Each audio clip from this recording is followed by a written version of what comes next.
you're going to be learning about how to make a bulleted list and a numbered list. What is a bullet? A bullet is anything that is used before items in a list that are small dots, lines, or other pictures. Now the standard bullet is your small dot like you see here. If you click that, then you would just create the little dot before your list. Of course, first you must select a list in order to add a bullet. If you click the drop-down arrow next to it, you get some choices, some recent choices. They won't necessarily be the same as what you see here, but if you want to define a new bullet, you click Define New Bullet.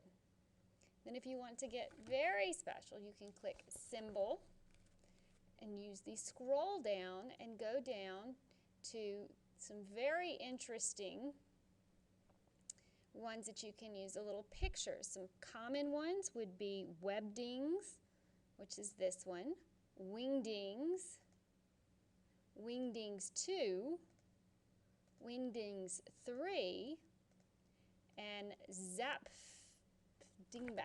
It's a very strange one. You also have a few others, which symbol was the one we started on. You have holiday as well. I prefer webdings. You will be selecting webdings when you start. Now, notice you have pictures of books. You have a scroll bar on the right, so there are tons of things that you can use when you choose to make your bulleted list. So once you pick the bullets you want, you would click on it and then click OK and OK. So now you've started a bulleted list. When you type a list,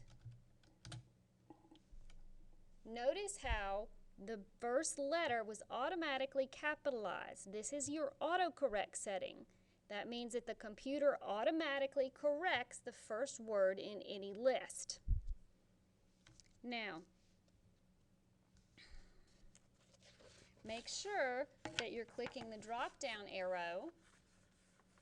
If you want to create a numbered list, the default would be the number followed by a period. If you want to change that to Roman numerals, which is your capital I for 1, a capital V for 5, then you could click on that. Or you can click the drop down and change it to letters, like A, B, C, D. Don't take too much time when you're choosing your bullet font. Just take a few minutes. The bullet font is made up of small pictures and symbols that can be used in your list. Make sure that when you're answering all your questions on your terms and questions, you're thoroughly answering the questions. Don't forget you also have examples of your assignments on the board.